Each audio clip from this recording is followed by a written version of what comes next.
Minsan nakakatuwa lang kasi pag stress ka, lalo kang gumanda. Or stress ka, lalo kang gumaganda kasi mag-filter ka. Gumaganda. Ay, hindi ko na po problemahin kasi gumaganda naman kahit sa filter.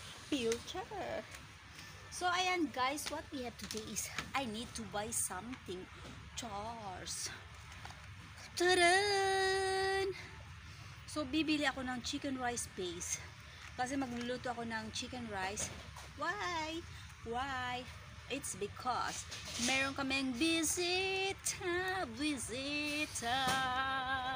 At magluluto ako ng napakarami. Magluluto ako ng chicken rice. Magluluto ako ng chapsay. Magluluto ako ng soup. Magluluto ako ng tatlo. Chicken rice, chapsay, sabaw, tatlong putahe ang lulutuin ko for today. Pero nakakatuwa lang no guys kasi masyado akong stress for the few 2 weeks at ito ang naging resulta sa akin.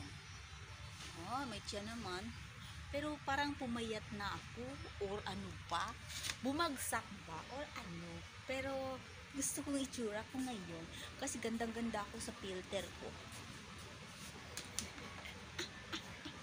Maganda sa filter. Parang hibang.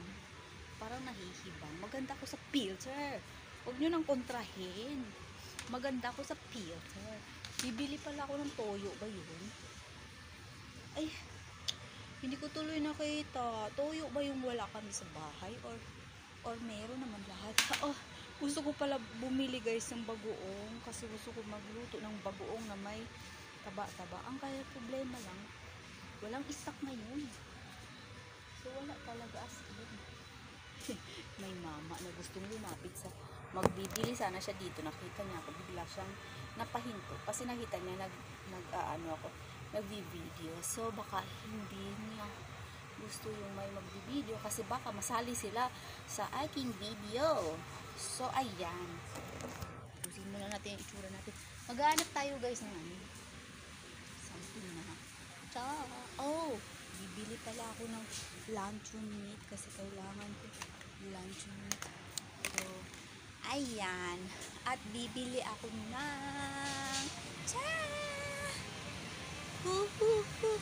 ay, nako. Kailangan ko pala bumili ng eto guys. Offer siya ngayon. 2 for $9. Dalawa na siya for $9. Pero wala na kasi yung lagayan kami dun kaya wag na akong mabili ng dalawa na. Isa na lang.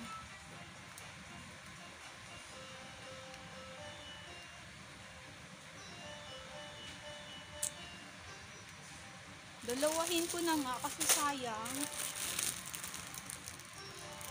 Kapag isa lang, magkano? Kaya ano na. Isa na lang. Kasi wala lagayan guys. Mainis si sir kapag masyadong puno yung cabinet. You know.